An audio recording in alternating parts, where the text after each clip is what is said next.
सत्य की खोज में कई ऐसे दार्शनिक हैं जिन्होंने अपनी जिंदगी पूरी सत्य की खोज में और समाज को बदलने के लिए, समाज को अच्छी सीख देने के लिए अपने समस्त ऐश्वर्य और राजपाट को छोड़कर अपने घरों से निकल दिए। उन्होंने तनिक भी चिंता नहीं की उनके राजपाट का क्या होगा, उनके माता पिता का क्या होगा, उनकी पत्नी और पुत्रों का क्या होगा। ये सब किसके लिए छोड़ गए?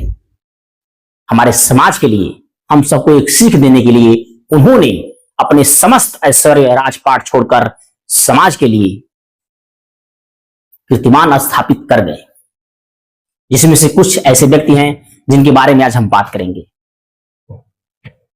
महात्मा बुद्ध, आप सभी उनको जानते होंगे। महात्मा बुद्ध, इन्होंने सत्य की खोज और मनुष्य की जिंदगी के बारे में समझने के लिए इन्होंने समस्त राजपाट वैभव त्याग दिया।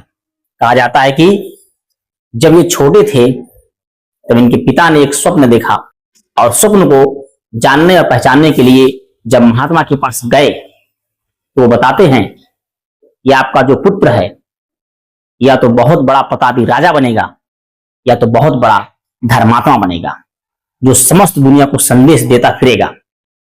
राजा को ये बात बहुत चिंतित कर दी और वे अपने पुत्र को भोग विलास में व्याप्त करके सोचते थे कि वो राजा बने और इस महल से कभी बाहर न जाए। वो बहुत व्यवस्था करते हैं कि पुत्र उनका महल से बाहर न जाए, लेकिन एक समय आता है कि जब वो महल से बाहर निकलते हैं तो देखते हैं बुजुर्ग प्राणी को, महात्मा को, ऐसी कई चीजें देखते हैं। देखने के बाद उनके मन में उछाल आता है। जब एक लाश को देखते हैं, अपने मंत्री से पूछते हैं तो मंत्री कहता है कि भगवान, एक दिन दुनिया के समस्त प्राणियों को अपना प्राण त्याग देना पड़ेगा और ये दुनिया छोड़कर चला जाना पड़ेगा।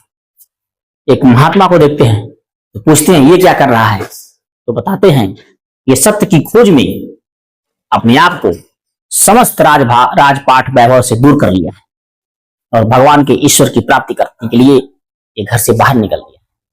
सब कुछ सोचने के बाद महात्मा बुद्ध फैसला करते हैं और अपने घर को त्याग देते हैं, अपने पुत्र, अपनी पत्नी, माता पिता, राजपाट को त्याग करके जंगल की तरफ रवाना हो जाते हैं।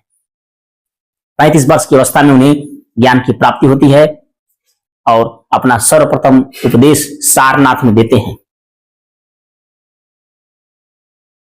सोचिए कैसे कैसे व्यक्ति थे जिन्होंने समाज को बदलने के लिए अपने समस्त राजपाट वैभव को छोड़कर दुनिया की तमाम ऊंचाइयों को छूते हुए हमें संदेश दिए ताकि हम सही रास्ते पर चल सकें।